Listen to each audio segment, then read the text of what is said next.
غرباء غرباء غرباء غرباء وَقَضَى رَبُّكَ أَلَّا تَعْبُدُوا إِلَّا إِيَّاهُ وَبِالْوَالِدَيْنِ إِحْسَانًا۔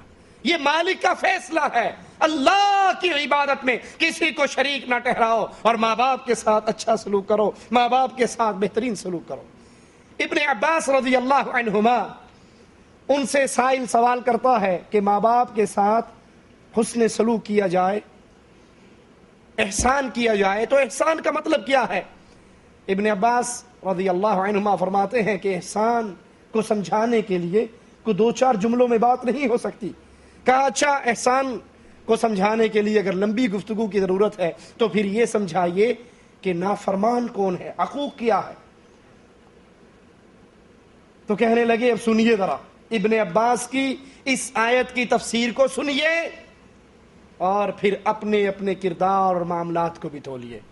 ابن عباس رضی اللہ عنہما فرماتے ہیں کہ بیٹا اپنے کپڑے کو، لڑکا بیٹا اپنے کپڑے کو جس پہ مٹی ہو، بیٹھا ہے بچہ، اٹھتا ہے، اس کی چادر پہ مٹی ہے، وہ اپنے کپڑوں کو جھاڑتا ہے، اپنی قمیض کو جھاڑتا ہے، اس طرح کے ساتھ اس کا باپ بیٹھا ہوا ہے اور وہ مٹی اڑ کر اس کے باپ کے سر پہ گرتی ہے۔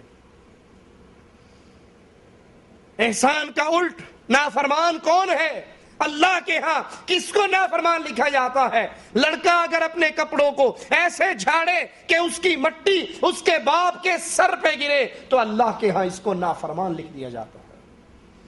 باپ کو گالیاں دینے والوں، باپ کی بات نہ ماننے والوں، باپ کے ساتھ برا سلوک کرنے والوں، بڑھاپے میں جب وہ تمہارا محتاج ہو جاتا ہے، کچھ بدنصیب تو ایسے بھی ہیں جو ان کو گھروں سے نکال دیتے ہیں، جو بچپن سارا، لڑکپن سارا، جوانی ساری باپ اس اولاد پہ خرچ کرتا ہے، اور جب اولاد اس قابل ہوتی ہے کہ اپنا پچھلا قرضہ ادا کرے، باپ کی خدمات کا بدلہ دے، تو پھر یہ اپنے بابا سے اپنے رشتے کو توڑ لیتا ہے۔ قرآن حکیم کیا تعلیم دے رہا ہے، ذرا غور کیجئے۔ اما یبلغن عندک الکبر احدہما او کلاہما فلا تقل لہما اف۔ تیرے والدین بڑھاپے کے اندر تجھے ملے، دونوں بوڑھے ہو یا ایک ہو، ماں زندہ ہو یا باپ زندہ ہو یا دونوں زندہ ہو، بوڑھے ہو تیرے پاس ہو، فلا تقل لہما اف، تو انہیں اف بھی نہ کہو۔ سب سے چھوٹی بات کیا ہے؟ غصہ آ جائے تو انسان اف ہی کہتا ہے نا، اف کہنے سے بھی اللہ نے منع کی۔ مثال اس کی کیسے سمجھے اف کیا ہے؟ بیٹا بازار سے سکول سے آیا، اپنی نوکری کر کے آیا، ماں یا باپ اسے کہتا ہے بیٹا جاؤ بازار سے روٹی لے آؤ۔ اب یہ تپتی ہوئی دوپہر میں نکلتا ہے، گرمی شدید ہے، یہ روٹی لے کر آتا ہے، ابھی روٹی لا کے رکھی ہے تو باپ کہتا ہے بیٹا بھول گیا میں، ہمیں تو دودھ بھی چاہیے تھا، جاؤ دودھ لے کر آؤ۔ اب یہ کہ ابا آپ نے پہلی دفعہ ہی مجھے کیوں نہیں کہہ دیا؟ بیٹا چل بھول گیا، جاؤ لے کر آؤ۔ اب یہ پھر جا رہا ہے اور پھر دودھ گرمی دوپہر تپتی ہوئی میں لے کر لا کے رکھا، ابھی لا کے رکھا، باپ کہتا بھول گیا بیٹا، ہمیں تو جوس بھی چاہیے، پھل بھی چاہیے تھے۔ اب وہ کہتا ابا جان پہلے 2 چکر لگائے ہیں میں نے گرمی میں، اب پھر آپ نے بھیج دیا، جاؤ چپ جاؤ لے کر آؤ۔ اب یہ جا رہا ہے اور جاتے جاتے نا غصہ اسے آ رہا ہے کہ اب ایک ہی دفعہ پرچی بنا کے دے دو، بار بار چکر لگوا رہے ہیں۔ اب جاتے جاتے یہ جو ہے نا، یہ حرام ہے، اسلام میں یہ کہنے کی اجازت نہیں۔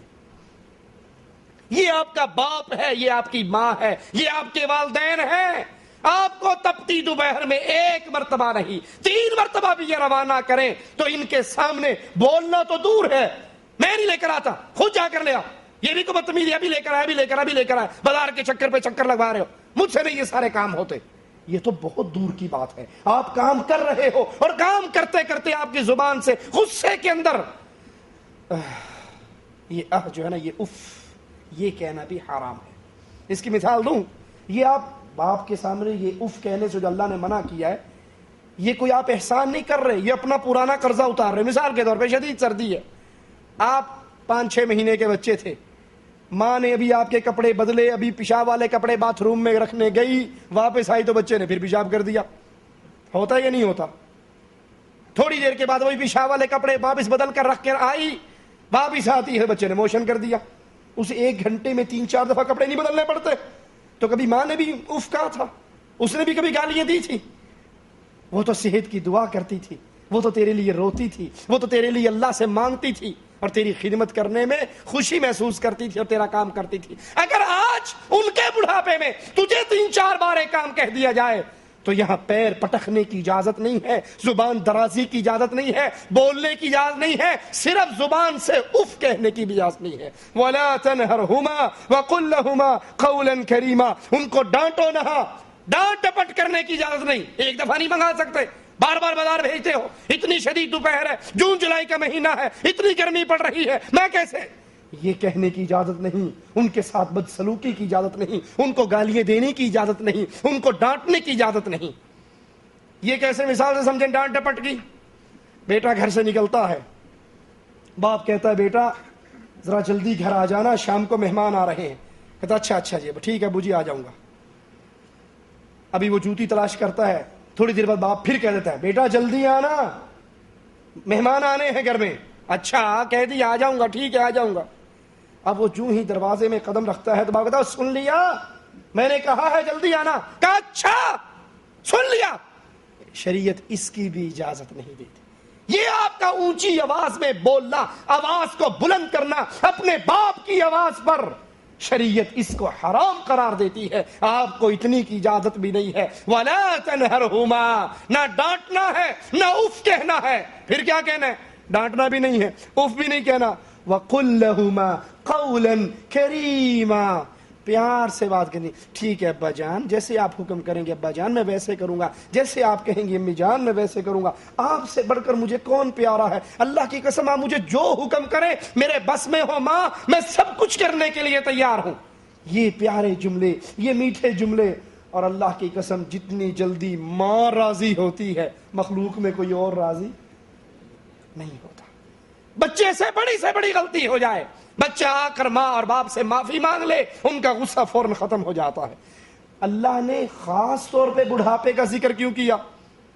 یہ پوائنٹ بھی سوچنے کا، خاص طور پہ بڑھاپے کا ذکر کیوں کیا؟ کیونکہ جوانی کے اندر بچہ اگر 7 8 10 20 10 سال کا 12 سال کا ہے نا، تو باپ تقریباً 35 40 سال کا ہوگا، اسے کسی کی ضرورت، اس کے گوڈے گٹوں میں اپنا پانی ہے۔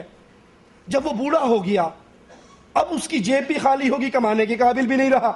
جب وہ بوڑھا ہو گیا اب اسے بلڈ پریشر بھی ہو گیا، اسے دل کا عارضہ بھی ہو گیا، اس کو بیماری شوگر کی بھی لگ گئی۔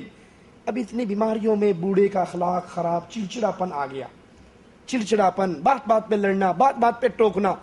جب یہ کنڈیشن میں آ جائے تو پھر اللہ حکم دیتا ہے اپنے ان بوڑھے والدین کو پیار اور محبت کے جملوں سے نوازو، ان کے ساتھ لڑنا جھگڑنے کی اجازت نہیں ہے، شریعت اس کو حرام قرار دیتی ہے۔ وَاخْفِضْ لَهُمَا جَنَاحَ الذُّلِّ مِنَ الرَّحْمَةِ وَقُلْ رَبِّ ارْحَمْهُمَا كَمَا رَبَّيَانِي صَغِيرًا۔ ان ماں باپ کے ساتھ کیا کرو؟ جب آپ والدین کے ساتھ نیک سلوک کرو تو یاد رکھو یہ پرانا ادھار آپ اتار رہے ہو۔ وَاخْفِضْ لَهُمَا جَنَاحَ الذُّلِّ، دونوں ہاتھوں کو کھول دو، پیار اور محبت کا سلوک کرو، مال بھی خرچ کرو، جان بھی خرچ کرو، ان کے ساتھ اچھا سلوک کرو، پیار اور محبت سے مخاطب ہو۔ کیوں؟ من الرحمہ، ان کے ساتھ رحمت والی بات کرو۔ بڑھاپے کے اندر اکثر بچے ماں باپ سے ڈرتے نہیں ہیں۔ جب ماں باپ اچھی عمر میں تھے بچہ چھوٹا تھا ڈرتا تھا، اب باپ بوڑھا ہو گیا، ماں بوڑھی ہوگی، بچے کو کوئی ڈر نہیں، اس کی اپنی تنخواہ ہے، اس کی اپنی گاڑی ہے، اپنا گھر ہے، بیوی بچے، سارا اس کا اپنا سسٹم ہے، تو یہ ڈرتا تو نہیں ہے۔ اللہ کہتا ہے رحمت والا سلوک کرو۔ نہیں ڈرتے تو الگ بات ہے، لیکن اس کے ساتھ جو سلوک ہو، جو معاملہ ہو، وہ پیار اور محبت والا ہو۔ وَقُلْ رَبِّ ارْحَمْهُمَا كَمَا رَبَّيَانِي صَغِيرًا، اور اپنے ماں باپ کے لیے دعا کرو، رب ارحمہما، اللہ تو ان میرے ماں باپ پر رحم فرما، كَمَا رَبَّيَانِي صَغِيرًا، جیسے انہوں نے بچپن میں مجھ پہ رحم فرمایا۔ یہ مر گئے ہیں، یہ فوت ہو گئے ہیں، یہ تیرے پاس آ گئے ہیں، اے اللہ اب تو ان کے ساتھ رحمت والا معاملہ کر، جیسے میری ماں بچپن میں میرے ساتھ رحمت والا معاملہ کرتی، میرے رات کو بستر گیلا ہو جاتا، یہ ساری رات اس گیلے بستر پہ سو جاتی، اور مجھے خوش جگہ پہ سلاتی. میں بیمار ہو جاتا, میرا باپ ساری رات تڑپتا رہتا کہ میرا بیٹا بیمار ہے, میری ماں ساری رات روتی رہتی کہ میری اولاد بیمار ہے. یہ اتنی رحمت, اتنا پیار کے ساتھ سلوک کرتے تھے. عائشہ رضی اللہ تعالی عنہا کے پاس ایک عورت آتی ہے, آپ سے سوال کرتی ہے, کچھ مانگتی ہے, آپ کے پاس 2 کھجوروں کے علاوہ کچھ نہیں ہے, آپ دونوں کھجوریں اسے دے دیتی ہیں. وہ کھجوریں ایک کھجور کو آدھا آدھا کر کے اپنی بیٹیوں کو دے دیتی ہے, ایک کھجور اپنے منہ کی طرف کرتی ہے, بیٹیاں جلدی جلدی وہ کھجور کھا کے آدھی پھر ماں کے منہ کو دیکھنے لگ جاتی ہے. ماں اپنے لقمے کو روک کر, اپنے منہ میں جاتی ہوئی کھجور کو روک کر اس کو بھی آدھی آدھی کر کے اپنی بیٹیوں کے اندر بانٹ دیتی. یہ ماں باپ کا سلوک ہوتا ہے بچپن میں. تو انسانوں پر فرض ہے, حق ہے, واجب ہے کہ وہ اپنے ماں باپ کے لیے دعا کریں, رب ارحمہما کما ربیانی صغیرا. ترمذی میں رسول اللہ صلی اللہ علیہ وسلم کا فرمان موجود ہے. ایک شخص آتا ہے اللہ کے نبی صلی اللہ علیہ وسلم کے پاس, کہتا ہے اللہ کے نبی مجھ پہ سب سے بڑا حق کس کا ہے؟ اس دنیا میں بہت سے رشتے ہیں نا, باپ ہے, ماں ہے, بھائی ہے, بھتیجے ہیں, بیوی ہے, مدیر ہیں, پڑوسی ہیں, آفیسر ہیں, بادشاہ ہیں, علماء ہیں, بہت دنیا کے اندر قسم قسم کے لوگ ہیں. یہ سائل کہتا ہے اللہ کے نبی سارے لوگوں میں مجھ پہ سب سے زیادہ حق کس کا ہے؟ اللہ کے نبی صلی اللہ علیہ وسلم سب کو روک کر سب کو ایک طرف لے جا کہتے ہیں تجھ پہ سب سے بڑا حق تیری ماں کا. وہ پھر پوچھتے ہیں اللہ کے نبی اس کے بعد؟ کہا تیری ماں کا. کہا اس کے بعد؟ کہا تیری ماں کا. کہا اللہ کے نبی پھر؟ کہا تیرے باپ کا تجھ پہ حق ہے. تجھ پہ سب سے زیادہ حق تیری ماں کا ہے, پھر تیری ماں کا ہے, پھر تیری ماں کا ہے, اور پھر تیرے باپ کا حق ہے. باقی سب کے حق بعد میں ہیں. اللہ کے لیے سوچئے, اللہ کے لیے غور کیجئے. جب اپنے مدیر کے پاس جاتے ہو اپنی فیکٹری میں کام کرنے کے لیے تو کس طرح مسکرا کر ملتے ہو. آپ کا کاروباری پارٹنر ہو, اس سے جب ملتے ہو تو کتنی محبت اور پیار سے ملتے ہو. دوستوں سے ملتے ہو تو کتنے پیار اور محبت سے. پڑوسیوں سے ملتے ہو, باہر ظاہری جن سے دوستی ہے ان کے ساتھ کتنا اچھا سلوک کرتے ہو. کیا اسی پیار اور محبت اور مسکراہٹ سے کبھی اپنی ماں کو بھی ملا ہے؟ کبھی اپنے باپ کے ساتھ بھی یہ سلوک کیا ہے؟ تیرا باپ, تیری ماں سارے لوگوں میں سب سے زیادہ نیکی کے حقدار ہیں, حسن سلوک کے حقدار ہیں. سارے لوگوں سے مسکرا کر اچھے جملے, پیارے جملوں سے مخاطب ہوتا ہے, اور جب ماں باپ سے کے پاس جاتا ہے تو ان کو اپنے لیے مصیبت گردانتا ہے, ان کو اپنے لیے آزمائش گردانتا ہے کہ یہ بوڑھا ہے, پتہ نہیں کب مرے گا, جان چھوٹے گی, میرے اوپر سر درد بن گیا ہے. سب سے زیادہ حق یہ ہے کہ میں اس کے ساتھ اچھا سلوک کروں. ابن ماجہ میں صحیحین میں ہے, ایک شخص رسول اللہ صلی اللہ علیہ وسلم کے پاس آیا اور کہنے لگا اللہ کے نبی میں جہاد پہ جانا چاہتا ہوں, میں جہاد پہ جانا چاہتا ہوں آپ کے ساتھ. اللہ کے نبی پہلا سوال کرتے ہیں, پہلا سوال اور کیا کرنا اللہ کے نبی کے سوال پہ. سوال تو یہ ہونا چاہیے نا کہ ہاں کبھی پہلے بھی مارکے میں گیا ہے, تیرے پاس گھوڑا ہے, اسلحہ ہے, تلوار تیر ہے؟ نہیں. پہلا سوال اللہ کے نبی آپ کے ساتھ جہاد کے لیے نکلنے لگا ہوں, آپ پوچھتے ہیں کیا تیرے والدین زندہ ہیں؟ وہ جواب میں کہتا ہے ہاں اللہ کے نبی میرے والدین زندہ ہیں. فرماتے ہیں واپس جا, ان کی خدمت کر, ان کے درمیان میں رہ, یہی تیرا جہاد ہے. یہ غزوہ ہے, یہ نبی کے ساتھ جہاد کا مارکا ہے. اور اللہ کے نبی پہلا سوال کرتے ہیں کیا تیرے والدین زندہ ہیں؟ وہ جواب میں کہتا ہے زندہ ہیں. فرماتے ہیں واپس جا, ان کے پاس رہ, ان کی خدمت کر, ان کی خدمت ہی تیرا جہاد ہے. اسی طرح ابن ماجہ میں ہے, ایک شخص نے آ کر کہا یا رسول اللہ صلی اللہ علیہ وسلم میں غزوہ میں جانا چاہتا ہوں اور آپ سے مشورہ کر رہا ہوں. آپ نے پوچھا کیا تیری والدہ زندہ ہے؟ اس نے کہا ہاں میری والدہ زندہ ہے. آپ نے فرمایا اسے لازم پکڑ, اس کی خدمت کر, اس کی خدمت کر, جنت اس کے قدموں کے پاس ہے.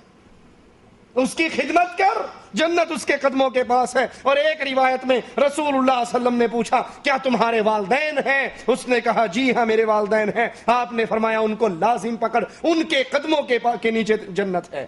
ابو داؤد میں ہے ایک شخص یمن سے آیا ہجرت کر کے, رسول اللہ صلی اللہ علیہ وسلم کے پاس پہنچا، ہر چیز کو چھوڑایا، ماں باپ کو چھوڑایا، وطن کو چھوڑایا، مال دولت کو چھوڑایا، یمن سے لے کر مدینے تک کا سفر کیا۔ آپ نے اسے دیکھا تو پہلا سوال یہ کیا، کیا یمن میں تیرے ماں باپ ہیں؟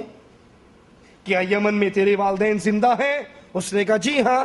آپ نے کہا کیا انہوں نے تجھے اجازت دی ہے ہجرت کرنے کی؟ کیا مطلب؟ انہوں نے تجھے محمد کریم صلی اللہ علیہ وسلم کے پاس اور ان کے ساتھ رہنے کی اجازت دی ہے؟ اس نے کہا نہیں اللہ کے نبی، انہوں نے اجازت نہیں دی۔ فرمایا واپس چلا جا، واپس یمن لوٹ جا، اگر تیرے ماں باپ اجازت دیں تو مدینے آ جانا، اور اگر واپس آنے کی اجازت نہ دیں تو ان کی خدمت کرنا۔ مسند احمد میں ہے ایک شخص رسول اللہ صلی اللہ علیہ وسلم کے پاس بیعت کرنے کے لیے آیا۔ آپ نے پوچھا کیا چاہتا ہے؟ اس نے کہا میں ہجرت کے لیے، جہاد کے لیے آپ کے ہاتھ پر بیعت کرتا ہوں، اور اس حال میں آیا ہوں کہ میرے والدین رو رہے ہیں۔ رسول اللہ صلی اللہ علیہ وسلم نے فرمایا واپس جا، لوٹ جا اپنے والدین کے پاس، جیسے تو ان کو رلا کر آیا ہے ویسے ان کو ہنسا۔ صحیح مسلم میں ہے اللہ کے نبی نے فرمایا، 3 بار اس جملے کو دہرایا، اس کا ناک خاک آلود ہو، خاک آلود ہو، خاک آلود ہو۔ کس کا؟ شرابی کا، زانی کا، چور کا، بدماش کا، کس کا ذکر ہو رہا ہے؟ کس کے لیے اللہ کے نبی 3 مرتبہ بد دعائیں کر رہے ہیں؟ اس کا ناک خاک آلود ہو، خاک آلود ہو، خاک آلود ہو۔ قالوا یا رسول اللہ صلی اللہ علیہ وسلم، اے اللہ کے پیارے حبیب کس کا؟ جواب میں فرماتے ہیں جس نے بڑھاپے میں اپنے والدین کو پایا یا دونوں میں سے ایک کو پایا اور ان کی خدمت کر کے یہ جنت میں داخل ہوا۔ سوچئے اپنی بیویوں کے لیے اپنے ماں باپ کو گھروں سے نکالنے والوں، اپنی بیوی کو اپنے گھر سے نکال کر الگ مکان لے کر اس میں رہائش دینے والوں، کہ یہ میرے ماں باپ کے ساتھ گزارا نہیں کر سکتی، اس کو الگ رہائش دے دو۔ وہ بوڑھے تڑپتے رہے، نہ انہیں کوئی روٹی دینے والا ہو، نہ انہیں کوئی پوچھنے والا ہو، نہ ان کی کوئی خدمت کرنے والا ہو، خود بھی ان سے دور، بیوی بھی دور، بچے بھی دور۔ اللہ کے نبی نے فرمایا اس کا ناک خاک آلود ہو جو اپنے بوڑھے والدین کو پائے یا دونوں میں سے ایک کو پائے اور ان کی خدمت کر کے اللہ کی جنت میں داخل نہ ہو جائے۔ حسن بصری رحمہ اللہ کی جو والدہ جب فوت ہوئی اور انہیں دفن کر دیا گیا تو بہت روئے، بہت روئے۔ لوگوں نے کہا عجیب بات ہے، اتنے بڑے امام ہو، اتنے بڑے شیخ ہو، ہمیں صبر کی تلقین کرتے ہو اور خود رو رہے ہو۔ کہا میرے رونے کی وجہ یہ ہے، سننا ذرا حسن بصری کے جملوں کو، میرے رونے کی وجہ یہ ہے کہ ماں باپ کی صورت میں میرے لیے 2 دروازے اللہ کی جنت کی طرف کھلتے تھے کہ میں ان کی خدمت کر کے جنت کو پا سکتا تھا، آج ایک دروازہ بند ہو گیا، اب میرا صرف ایک ہی دروازہ جنت کی طرف کھلتا ہے۔ یہ بوڑھے ماں باپ مصیبت نہیں ہے، انگریزوں کی تقلید کرتے ہوئے ان کو اولڈ ہاؤس میں جمع کروانے والوں، ان کو بوڑھے خانے میں پھینک آنے والوں، آج تم ان کے ساتھ یہ سلوک کرو گے، کل تمہاری اولاد تمہارے ساتھ یہ سلوک کرے گی۔ یہ اللہ کی رحمت ہے، یہ اللہ کی نعمت ہے، یہ اللہ کی عطا ہے۔ حسن بصری کہہ رہے ہیں میری ماں اور میرے باپ کی صورت میں میرے لیے جنت کے 2 دروازے کھلے تھے اور ایک کے فوت ہونے سے آج جنت کا دروازہ بند ہو گیا۔ ماں باپ کی خدمت، ماں باپ کی شان پوچھنی ہے تو ان سے پوچھئے جن کے سروں سے یہ باغ ڈھل چکا ہے، جو ترستے ہیں کاش ہم اپنے باپ کی شکل کو دیکھ سکتے، جو ترستے ہیں اپنے بابا کا نام لیتے ہوئے، جن کے سروں پہ ماں اور باپ کا سایہ نہیں ہے، ان سے پوچھئے ماں باپ کی قیمت کتنی ہوتی۔ حسن بصری کہتے ہیں یہ جنت کے 2 دروازے کھلے تھے، میں ماں کی خدمت کر کے، میں اپنے باپ کی خدمت کر کے اللہ کی جنت میں داخل ہو سکتا تھا۔ آج ماں کے مرنے سے میرے لیے ماں نہیں مری، میرے لیے ماں نہیں مری، میرے لیے جنت کا ایک دروازہ بند ہو گیا ہے۔ اب جنت میں جانے کے لیے میرے پاس صرف ایک ہی دروازہ۔ ماں باپ کی موجودگی کو اللہ کی رحمت سمجھیے، اس کو غنیمت جانیے، اس کو غنیمت جانیے۔ اللہ کی قسم کھا کر کہتا ہوں، دنیا کی ہر چیز انسان کو مل سکتی ہے، ماں باپ کی نعمت گزر جانے کے بعد دوبارہ نہیں مل سکتی۔ اپنی بیویوں کے لیے ماؤں کو ٹھوکریں مارنے والوں، اپنی بیویوں کے لیے ماؤں سے ناراض ہونے والوں، تم ایک بیوی کو طلاق دے دو، دوسری بیوی مل جائے گی، اولاد کو چھوڑ دو اور اولاد مل جائے گی، مال برباد ہوتا ہے اور مال مل جائے گا، لیکن اگر ماں کا سایہ اٹھ گیا ساری عمر تڑپتے گزر جائے گی، ماں دوبارہ نصیب نہیں ہوگی۔ اس ماں کی قدر کیجئے، اس باپ کی قدر کیجئے۔ ماں باپ کے لیے اپنے ہاتھوں کو کھولیے، اپنی زبان کو نرم کیجئے، ان ٹوٹے ہوئے رشتوں کو جوڑیے۔ اور اگر کوئی ماں باپ سے ناراض ہوا ہے یا ماں باپ اس سے ناراض ہیں، ابھی زندہ ہیں، زندگی میں ہیں، اس موقع کو غنیمت جانو، ان سے فون کے ذریعے، خط کے ذریعے معافی مانگ کر ان سے اپنا معاملہ ٹھیک کر لو۔ کیوں؟ یہ ماں باپ یا جنت ہے یا جہنم ہے۔ اگر یہ راضی ہے تو انشاءاللہ جنت کا سفر بڑا آسان ہے، اور اگر یہ ناراض ہیں، اگر ماں باپ ناراض ہیں، اور وہ ناراضگی اللہ کے ساتھ کفر اور شرک کرنے کی دعوت پہ نہیں، اپنے حقوق پر ناراضگی ہے کہ آپ ماں باپ کا حق ادا نہیں کرتے، تو پھر سمجھ لیجئے جہنم کا راستہ بہت آسان ہے۔ ایک نوجوان اللہ کے نبی کے پاس آیا، آ کر کہنے لگا، یا رسول اللہ صلی اللہ علیہ وسلم، میرا بابا میرا مال لے کر اپنے بچوں پہ خرچ کرتا ہے۔ اللہ کے نبی نے اس کے بابا کو بلا لیا اور کہنے لگے کہ تیرے بیٹے نے شکایت کی ہے کہ تو بیٹے کا مال لے کر اپنے بچوں پہ خرچ کرتا ہے۔ وہ بوڑھا کہنے لگا، یا رسول اللہ صلی اللہ علیہ وسلم، میرے کون سے بچے ہیں؟ اس کی بوڑھی ماں ہے اور اس کی 2 بہنیں ہیں، میں اس کا مال اس کی ماں اور اس کی بہنوں پہ خرچ کرتا ہوں، میرے اور کون سے بچے ہیں، میں کن پہ خرچ کرتا ہوں؟ پھر اپنے بیٹے کو دیکھتا ہے، اپنے بیٹے کی طرف نظریں گاڑتا ہے، جیسے زبان حال سے کہہ رہا ہو، بیٹا تجھے بچپن سے میں پالتا آیا، تمہارا بچپن سے خرچہ میں اٹھاتا آیا، تمہاری ایک ایک ضرورت کو پورا کرتا آیا، کس لیے؟ اس بڑھاپے کی عمر کے لیے کہ تم ایک مقام پر پہنچو گے، اپنے باپ کا دست و بازو بنو گے، اپنے باپ کا ہاتھ پکڑو گے، اس کی بوجھ کو اپنے کندھوں پہ اٹھاؤ گے۔ اگر تو میرے ساتھ نیک سلوک نہیں کر سکتا تو ایک پڑوسی والا سلوک ہی کر لے، جو احسان بچپن سے لے کر آج تک میں نے تجھ پہ خرچ کیا ہے، کم از کم میرا وہ احسان ہی لوٹا دے۔ اللہ کے نبی صلی اللہ علیہ وسلم نے اس نوجوان کو پکڑا اور کہا، تو اور تیرا مال تیرے باپ کا ہے، تو اور تیرا مال تیرے باپ کا ہے۔ ماں باپ نے انسان کے ساتھ ایک اپنی زندگی کے اندر وہ سلوک کیا ہوا ہوتا ہے۔ ایک شخص اپنی بوڑھی ماں کو اپنے کندھوں پہ اٹھا کر حج کروا رہا، اس کے دانت نہیں ہیں، بڑھاپے کی وجہ سے گر چکے ہیں، یہ لقمہ اپنے منہ میں چبا کے اس کے منہ میں دیتا ہے، اور پوچھنے والے سے پوچھتا ہے، کیا میں نے اس کا حق ادا کر دیا؟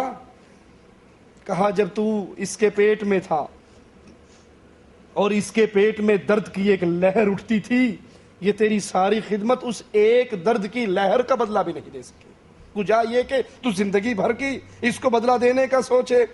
مسند احمد میں ہے، رسول اللہ صلی اللہ علیہ وسلم نے فرمایا، جو یہ چاہتا ہے، سنیے اللہ کے نبی کی حدیث کو، جو یہ چاہتا ہے کہ اس کی عمر لمبی ہو، عمر میں برکت ہو اور رزق میں فراخی ہو، جو یہ چاہتا ہے میرا رزق اور وسیع ہو جائے اور آسان ہو جائے اور میری عمر میں برکت ہو جائے، میری عمر کے اندر اور اضافہ ہو جائے، جو یہ چاہتا ہے وہ اپنے والدین کے ساتھ حسن سلوک کرے اور صلہ رحمی کا معاملہ کرے، اپنے والدین کی خدمت کرے۔ والدین کی خدمت کرنے سے عمر میں بھی برکتیں ملتی ہیں اور رزق کے اندر بھی برکتیں ملتی ہیں۔